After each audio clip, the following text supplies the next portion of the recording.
ونسلم علی رسولہ الکریم اما بعد فاعوذ باللہ من الشیطان الرجیم بسم اللہ الرحمن الرحیم والذی جاء بالصدق وصدق به اولئک هم المتقون صدق اللہ العظیم۔ ذی وقار محترم اور محتشم سامعین، بارگاہ سیدنا صدیق اکبر رضی اللہ تعالی عنہ میں خراج عقیدت پیش کرنے کے لیے آپ کے یوم وصال کے دن کی نسبت سے آج ہم سب احباب یہاں مل اکٹھے بیٹھے ہیں۔ سیدنا صدیق اکبر رضی اللہ تعالی عنہ صداقت کے تاجدار ہیں، اخلاص و محبت کے پیکر ہیں، ایمان لانے میں بھی اول ہیں، اسلام کی راہ میں مال خرچ کرنے میں بھی اول ہیں، اور اسلام کی خاطر مزاحمت کرنے میں بھی اول ہیں، حضور کے ساتھ وابستگی میں بھی اول ہیں، اور جان نشینی میں بھی اول ہیں۔ سیدنا صدیق اکبر رضی اللہ تعالی عنہ کی شان اللہ نے قرآن میں تقریباً 15 آیات میں فرمائی ہے۔ ایک وہ آیا ہے جو میں نے ابھی تلاوت کی، والذی جاء بالصدق وصدق به، وہ جو صداقت لے کر آیا اور وہ کہ جس نے تصدیق کی، اللہ فرماتے ہیں دونوں متقی ہیں۔ اب میں آپ سے پوچھتا ہوں، کیا اللہ عالم الغیب نہیں ہے؟ العیاذ باللہ، نقل کفر نہ کفر باشد، آپ کو اللہ کے علم پر کوئی شک ہے؟ آپ کیا یہ کہہ سکتے ہیں کہ اللہ روز اول کی جانتا ہے، روز آخر کی نہیں جانتا؟ ابو جہل نے ایمان نہیں لانا تھا، اللہ نے ازل کے دن پہلے روز قرآن میں لکھ دیا لا یؤمنون، یہ ایمان نہیں لائیں۔ آپ جتنی مرضی کاوشیں کر لیں، اللہ کو پتہ ہے یہ ایمان نہیں لائیں گے۔ اب کہاں لکھا ہے کہ میں قرآن کی ایک آیت کو مان لوں اور دوسری کو نہ مانوں؟ اللہ کو پتہ تھا یہ ایمان نہیں لائیں گے، اللہ نے فرما دیا نہیں لائیں گے۔ اللہ کو پتہ تھا روز اول سے ابو بکر سچا ہے، قیامت تک سچا رہے گا، قیامت کے بعد بھی سچا رہے گا۔ اللہ نے اس لیے فرما دیا صدق بہ، کہ ایک وہ ہے جو سچ لے کر آئے اور ایک وہ ہے جس نے سچ کی تصدیق کی۔ اب کوئی کہے ابو بکر صدیق جب غار ثور میں تھے تو توبہ استغفار اس وقت تک ٹھیک تھے، جب ابو بکر صدیق حضور کی ظاہری حیات طیبہ میں ٹھیک تھے، حضور کے وصال کے بعد ابو بکر صدیق ٹھیک نہیں رہے، تو اس کا مطلب یہ ہے کہ اللہ کو پتہ نہیں تھا؟ اللہ کو جب پتہ تھا تو اللہ تعالی عز و جل ازل سے ابو بکر صدیق رضی اللہ تعالی عنہ کو سچا کہہ رہا ہے، اور ابد تک کہہ رہا ہے۔ معلوم یہ ہوا کہ سیدنا صدیق اکبر رضی اللہ تعالی عنہ کی صداقت پر اللہ نے خود مہر لگا دی ہے۔ پھر سورہ براءت، جس کو سورہ توبہ بھی کہتے ہیں، اس میں جب حضور اور سیدنا صدیق اکبر رضی اللہ تعالی عنہ ہجرت فرما کر جا رہے تھے، اب حضرت ابوبکر صدیق کا جو چلنے کا انداز تھا وہ بڑا عجیب ہے۔ کبھی حضور کے آگے چلتے ہیں، کبھی پیچھے چلتے ہیں، کبھی دائیں چل رہے ہیں، کبھی بائیں چل رہے ہیں، ایک سمت میں نہیں چل رہے، بدل بدل کر سمتیں چاروں اطراف گھوم کر چل رہے ہیں۔ آقا کریم علیہ الصلوۃ والسلام نے فرمایا ابو بکر کیا وجہ ہے تم ایک سمت نہیں چل رہے؟ عرض کی حضور اگرچہ کافر دشمن آپ کے ہیں، آپ کی جان کے پیچھے ہیں، وہ آپ کو ہی شہید کرنا چاہتے ہیں، لیکن میری تمنا یہ ہے کہ جس طرف سے بھی کوئی تیر، کوئی نیزہ، کوئی وار ہو، وہ وار ابو بکر پر پہلے ہونا چاہیے۔ اس لیے حضور جب دل کہتا ہے کہ آگے سے کوئی حملہ کر دے گا آگے ہو جاتا ہوں، دل کہتا ہے پیچھے سے کوئی آ جائے گا پیچھے آ جاتا ہوں، جب ذہن کہتا ہے دائیں طرف سے کوئی آ رہا ہے تو دائیں طرف ہو جاتا ہوں، جب گمان کہتا ہے بائیں طرف سے تو بائیں ہو جاتا ہوں۔ اب حضور کو حضرت ابوبکر صدیق رضی اللہ تعالی عنہ کی یہ ادا کتنی پسند آئی، جب غار ثور میں پہنچے تو قرآن نے کہا ثانی یسنین، دو میں سے دوسرا، دو میں سے ثانی کہتے ہیں عربی زبان میں دوسرے کو، اثنین دو کو، دو میں سے دوسرا، اب دو ہیں اور دو میں سے پھر دوسرے کو اول کیا جا رہا ہے، وہ دوسرا کون ہے؟ دو میں سے جس دوسرے کو اول کیا جا رہا ہے وہ دوسرا کون ہے؟ وہ حضرت ابوبکر صدیق ہے۔ یہی وجہ ہے، دو میں سے دوسرے کو اول کرنے کا طریقہ دیکھیے۔ غار میں جانے لگے تو اول کس کو جانا چاہیے تھا؟ حضور کو، حضور کو ہی جانا چاہیے تھا، اول تو حضور ہی ہے نا، سرکار سے اول تو کوئی نہیں ہو سکتا، لیکن عرض کیا حضور یہاں معاملہ مختلف ہے، آپ باہر رہیں گے پہلے میں جاؤں گا، کیونکہ وہ اول اب میں ہوں، کیونکہ یہاں باری فضیلت کی نہیں ہے، یہاں باری ہے وفا کی اور جان دینے کی، اس لیے جان دینے میں اور وفا کرنے میں اول میں ہوں۔ اب پہلے کے غار کو صاف کیا، اس کے سوراخ بند کیے، اس کے تمام تر راستوں کو بند کر کے پھر حضور کو دعوت دی کہ اب آپ تشریف لائیے۔ اب ایک جو سوراخ بچ گیا تھا اس پر اپنی ایڑی رکھ دی اور ایڑی رکھ کر بیٹھ گئے، کیوں؟ حضور فیصلہ یہ ہے کہ جان دینے میں اول میں ہوں،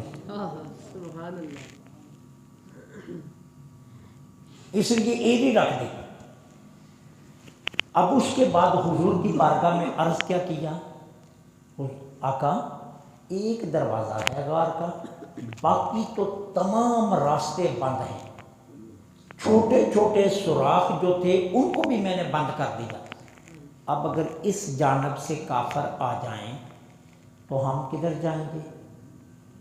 سرکار نے کیا فرمایا، اب اگر آپ کو عربی قانون آتے ہیں، سیاق کلام آتا ہے، سباق کلام آتا ہے، اقتضاء کلام آتا ہے، تو قانون یہ ہے کہ جواب یہ ہونا چاہیے تھا ان اللہ معیہ۔ عربی قانون کے مطابق عبارت یہ بنتی ہے، ابو بکر تجھے گھبرانے کی کیا ضرورت ہے، کافر دشمن میرے اور میری حفاظت اللہ کر رہا ہے، اللہ میرے ساتھ ہے۔ معیہ کا لفظ ہونا چاہیے تھا، لیکن حضور نے یہ نہیں فرمایا، فرمایا ان اللہ معانا، معیہ نہیں فرمایا، معانا۔ ابو بکر گھبرانے کی ضرورت نہیں ہے، مانا کہ جان میری کو خطرہ ہے، لیکن اس وقت جس مقام پر ہم ہیں اللہ میرے ساتھ بھی ہے اور تیرے ساتھ بھی ہے، اللہ میری حفاظت بھی کر رہا ہے، تیری حفاظت بھی کر رہا ہے۔ اور یہ صرف غار سور کے لیے نہیں تھا، یہ ہمیشہ کی زندگی کے لیے تھا کہ اللہ جتنا اپنے محبوب کے ساتھ ہے اتنا ہی ابو بکر صدیق کے ساتھ ہے۔ اس کی مثال علی المرتضیٰ شہید ہوئے، عثمان بن عفان شہید ہوئے، عمر بن خطاب شہید ہوئے، ابو بکر شہید نہیں ہوئے۔ ظاہری طور پر حضرت صدیق اکبر شہید نہیں ہوئے، اور سرکار دو عالم کو بھی ظاہری شہادت نہیں ملی۔ اب حضور بھی شہید نہیں ہوئے، ابو بکر بھی شہید نہیں ہوئے، کیوں کہ غار میں سرکار دو عالم نے خبر دے دی تھی کہ ابو بکر 63 سالہ حیات طیبہ کا ایک ایک لمحہ وہ ہے، اللہ میری حفاظت کر رہا ہے، اور جب سے تو میرے ساتھ جڑ گیا ہے اللہ تیری بھی حفاظت کر رہا ہے۔ لہذا حضرت ابو بکر صدیق شہید نہیں ہوئے، کیوں؟ اللہ حفاظت کر رہا تھا ابو بکر صدیق رضی اللہ تعالی۔ یہ رتبے، یہ مقام، یہ مرتبے اللہ جل سبحانہ و تعالی نے حضرت ابو بکر صدیق کو دیے، کسی اور نے نہیں دیے۔ وہ جو حدیث ہے نا مشہور، سرکار فرماتے ہیں میں نے تمام کے احسانات کا بدلہ دے دیا لیکن ابو بکر صدیق کے احسانات کا بدلہ میں نہیں لیا۔ اچھا، آپ کا کیا خیال ہے یہ حدیث اسی عنوان پر قائم ہے؟ نہیں، یہ یاد رکھنا، آپ بات نہیں سمجھے، محدثین کو پڑھیے تو بات سمجھے۔ احسان حضور کے ہی ہے، یہ یاد رکھنا، ساری کائنات پر احسانات حضور کے ہی، ابو بکر صدیق پر بھی احسان حضور کے ہی ہے۔ یہ نہیں ہے کہ ابو بکر صدیق کے احسانات حضور پر ہیں، نہیں، احسانات حضور کے ہی ہیں ابو بکر صدیق پر۔ اس حدیث کا اصل عنوان کیا ہے کہ ابو بکر صدیق نے جتنی میری خدمت کی ہے، جتنا میرے اوپر مال قربان کیا ہے، جس طرح وفا کی ہے، جس طرح میرا ساتھ دیا ہے، میری ساری امت ابو بکر کی مقروض ہے۔ آج بھی امت پر ابو بکر صدیق کا قرض ہے، حضور پر احسان نہیں ہے، حضور کا احسان سب پر ہے۔ ابو بکر صدیق کا حضور کی ساری امت پر احسان ہے، اور حضور کی ساری امت ابو بکر صدیق کی مقروض ہے۔ یہ اس حدیث کا معنی ہے کہ یہ ہے کہ ابو بکر صدیق کے احسانات کا بدلہ میں نے نہیں دے، میری امت پر جس نے بھی احسان کیا میں نے بدلہ دے دیا، لیکن ابو بکر کے میری امت پر اتنے احسانات ہیں کہ میں بدلہ نہیں دے سکتا۔ یہ ہے اس کا معنی، حضور پر احسان نہیں ہے، حضور کی احسانات سب پر ہے، کسی کا بھی حضور پر کوئی احسان نہیں ہے، حضور کے احسانات سب پر ہے۔ تو اس کا مطلب یہ ہے، اب اسی لیے حضرت ابو ہریرہ رضی اللہ تعالی عنہ کی مرویات میں سے ہے، آقا کریم علیہ الصلوۃ والسلام نے فرمایا حب ابو بکرین وشکرہ واجب علی کل امتی، ابو بکر کی محبت اور ابو بکر کا شکر میری ساری امت پر واجب ہے۔ یہ حضور کا فرمان، فرمایا ابو بکر کی محبت اور ابو بکر کا شکر میری ساری امت پر واجب ہے، میری امت کے ایک ایک فرد پر یہ واجب ہے وہ ابو بکر سے محبت بھی کرے اور ابو بکر کا شکریہ بھی ادا کرے۔ فرمایا حب ابو بکر و شکر واجب، ابو بکر کی محبت اور اس کا شکر واجب ہے اللہ کل امتی، میری ساری امت کے ہر فرد پر۔ اور پھر سرکار علیہ الصلوۃ والسلام نے فرمایا لا یجتمع حب ہؤلاء الاربعۃ الا فی قلب مؤمن، نہیں جمع ہو سکتی ان چاروں کی محبت مگر جس دل میں چاروں کی محبت جمع ہو گئی وہی مومن ہے، وہ مومن ہے۔ جو تنہا ابو بکر سے محبت کرے وہ بھی مومن نہیں، جو تنہا علی سے محبت کرے وہ بھی مومن نہیں، جو تنہا عثمان بن عفان سے محبت کرے فرمایا وہ بھی مومن نہیں، جو تنہا عمر سے محبت کرے وہ بھی مومن نہیں۔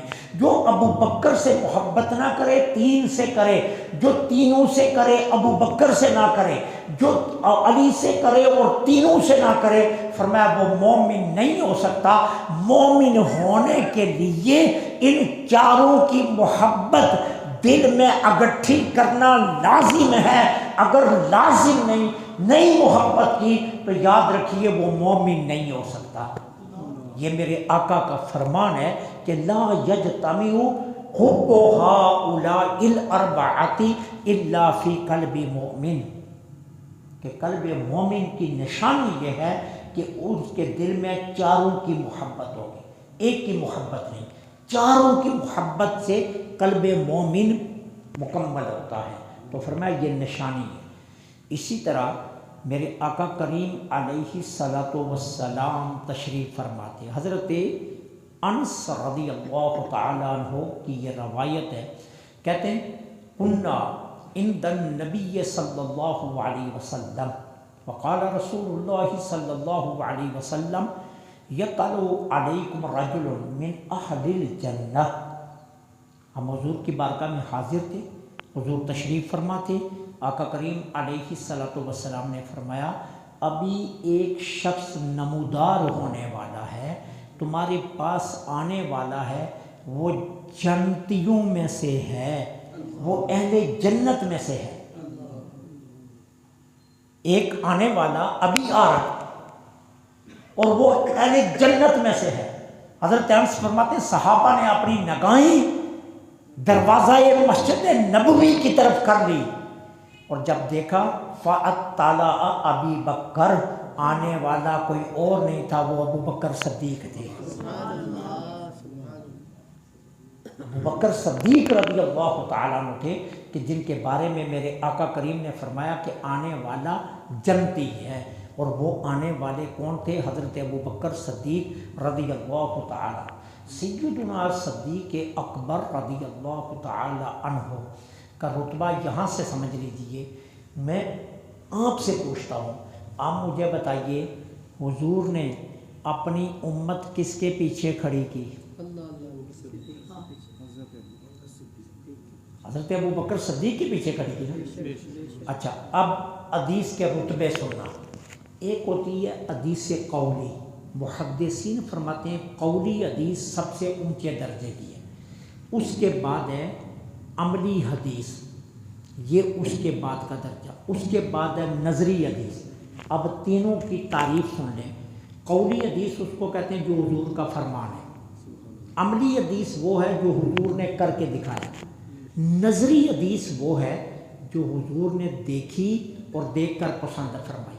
جس طرح ایک صحابی نے پاجامہ پہنا تو سرکار نے دیکھا، پہنا نہیں، لیکن سرکار نے فرمایا اچھا لباس ہے، عمدہ لباس ہے، با پردہ لباس ہے، حضور نے پسند فرمایا۔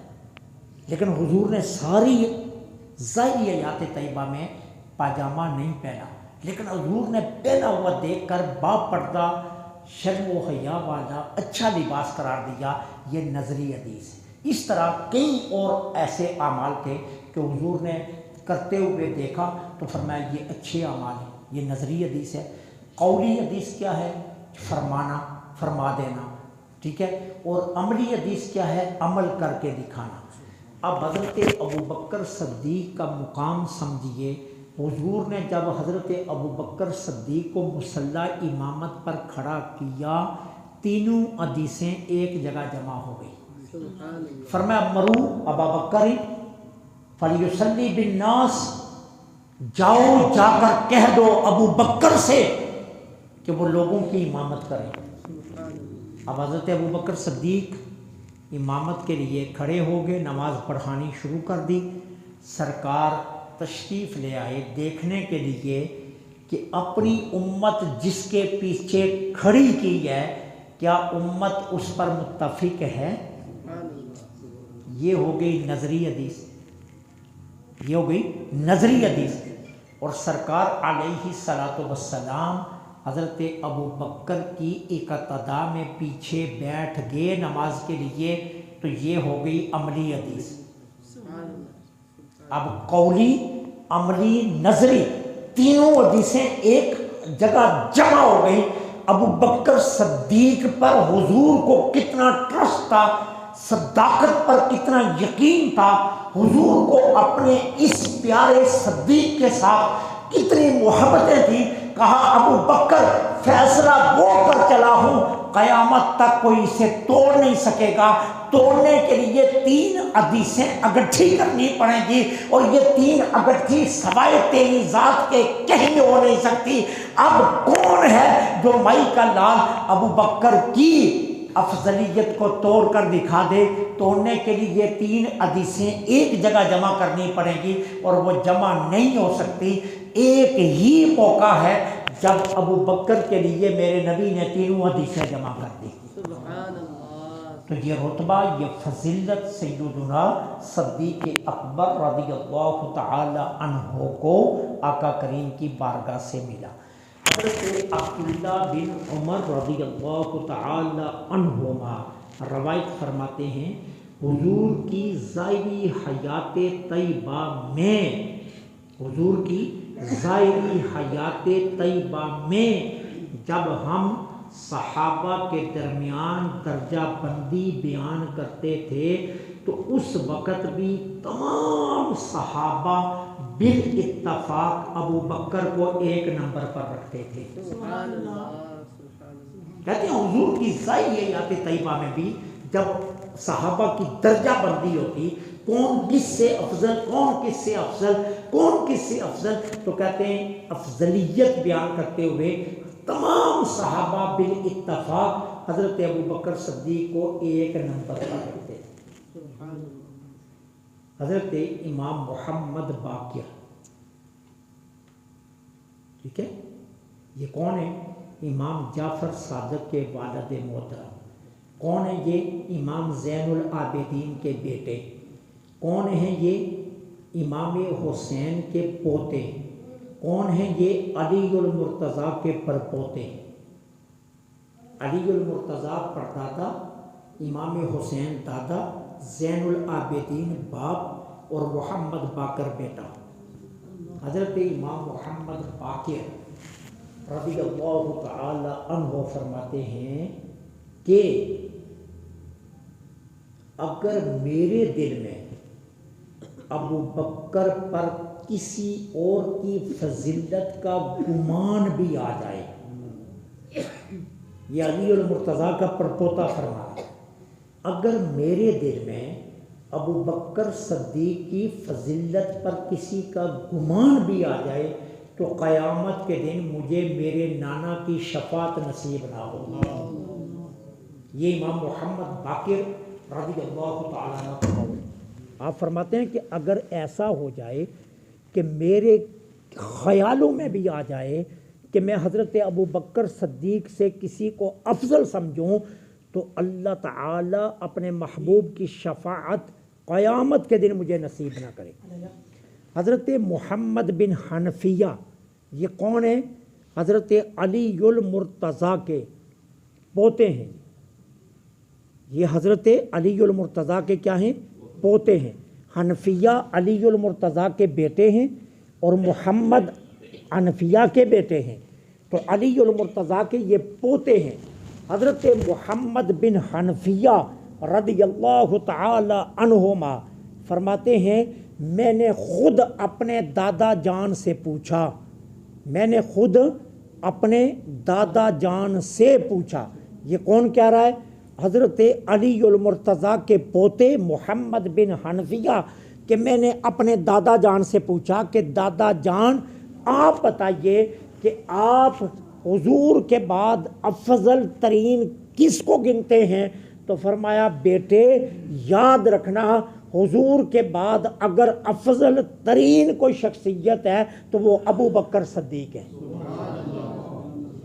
یہ حضرت محمد بن حنفیہ فرماتے ہیں میں نے اپنے دادا علی المرتضیٰ سے پوچھا کہ دادا جان مجھے یہ بتائیے کہ آپ کس کو افضل ترین قرار دیتے ہیں حضور کے بعد؟ تو دادا جان نے فرمایا بیٹے علی فرما رہے ہیں کہ افضل ترین شخصیت کس کے بعد؟ نبی رحمت صلی اللہ علیہ وسلم کے بعد اگر کوئی ہے تو وہ حضرت ابو بکر صدیق رضی اللہ تعالی عنہ کی شخصیت ہے. تو اس لیے یہ یاد رکھنا حضرت ابو بکر صدیق رضی اللہ تعالی عنہ کو اللہ نے بھی اور اللہ کے حبیب صلی اللہ علیہ وسلم نے وہ درجات عطا فرمائے ہیں، وہ بلندیاں عطا فرمائی ہیں کہ کوئی ان کا تصور بھی نہیں کر سکتا. صحابہ میں بالاجماع اتفاق تھا کہ حضرت ابو بکر صدیق سے افضل کوئی نہیں. تمام صحابہ اس عقیدے پر متفق تھے اور اتفاق کا سبب کیا تھا؟ وہ نگاہ مصطفیٰ تھی. اب دیکھیے حضرت ابو بکر صدیق رضی اللہ تعالی عنہ کو حضور کی ذات پر یقین کتنا ہے. اب ذرا یقین ابو بکر دیکھیے، حضرت ابو بکر صدیق کے یقین کی کیفیت دیکھیے. جب وصال کی گھڑیاں قریب آئیں تو اپنے بیٹے حضرت عبد الرحمن بن ابی بکر کو کہا بیٹے ابو بکر عبد الرحمن جب مجھے غسل دے لو، جب مجھے کفن دے دو، میری نماز جنازہ پڑھ لو، تو اس سے پہلے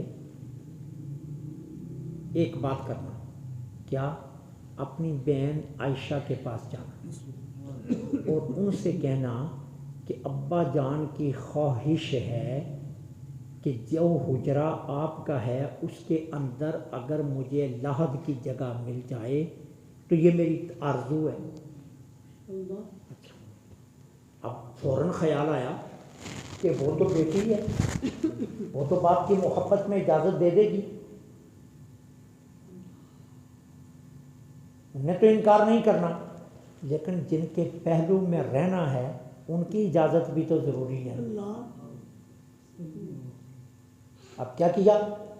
کہا بیٹے میری جسد کو لے کر حضور کے روضہ انور کے دروازے پر لے جانا اور رکھ کر پیچھے ہٹ کر کہنا یا رسول اللہ صلی اللہ علیہ وسلم ابو بکر حاضر ہے. کیوں کہا؟ پیچھے ہٹ. اور اس کے بعد دو باتیں کی. کیا؟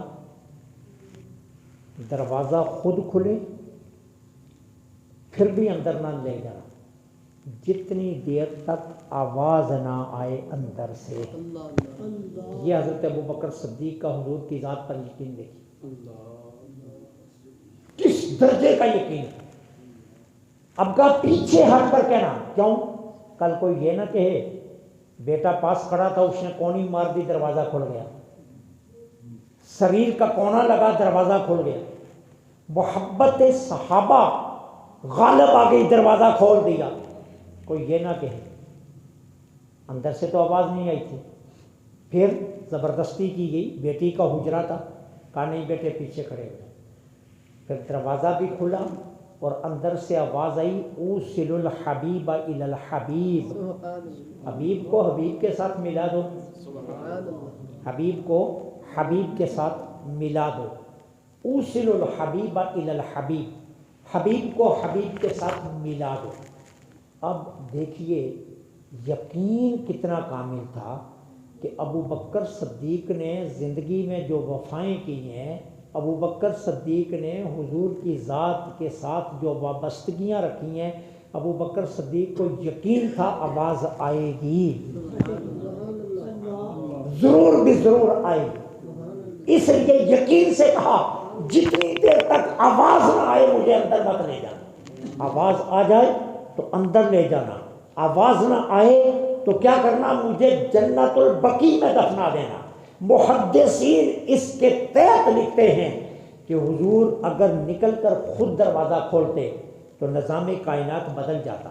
سامنے جو کھڑے تھے وہ بینا تھے، وہ ہماری طرح کے نابینا نہیں تھے، وہ سب کی آنکھیں واہ تھی، سب نے حضور کا دیدار کر لینا تھا۔ کیوں؟ عمر کھڑے ہیں، عثمان کھڑے ہیں، علی کھڑے ہیں، ایسی شخصیات کھڑی ہیں، حضور ان کی نگاہوں سے چھپ نہیں سکتے تھے۔ اس لیے کیا ہوا، جب عرض کیا گیا آپ کا یار دروازے پر حاضر ہے تو سرکار بعد میں بولے، رب نے پہلے جبرائیل کو کہا جبرائیل جا کر محبوب کا دروازہ کھول دو۔ تو دروازہ کس نے کھلوایا؟ دروازہ کھلوایا رب نے، دروازہ کھلوایا رب نے، کس سے؟ جبریل امین سے۔ اور پھر کہا جبرائیل ابو بکر کو یقین اتنا کامل ہے کہ اس کے یقین کو گڑبڑ نہیں آنی چاہیے، اس لیے ساتھ ہی محبوب کو کہہ دو محبوب ذرا بولیے تاکہ ابو بکر آ جائے اندر۔ تو اوصل الحبیب الی الحبیب، گویا حضور کو بلوایا بھی رب نے اور دروازہ کھلوایا بھی رب نے۔ اب اندازہ کیجئے ابو بکر صدیق کا مقام حضور کی بارگاہ میں تو ہے ہی ہے، لیکن اللہ کی بارگاہ میں ابو بکر صدیق کا کیا مقام ہے؟ رب نے جبریل امین کو بھیج دیا کہ ابو بکر صدیق کے لیے دروازہ کھول دو۔ تو سیدنا صدیق اکبر رضی اللہ تعالیٰ عنہ کی بڑی عظمتیں ہیں، بڑی فضیلتیں ہیں۔ اللہ ہماری حاضری کو اپنی بارگاہ میں قبول فرمائے۔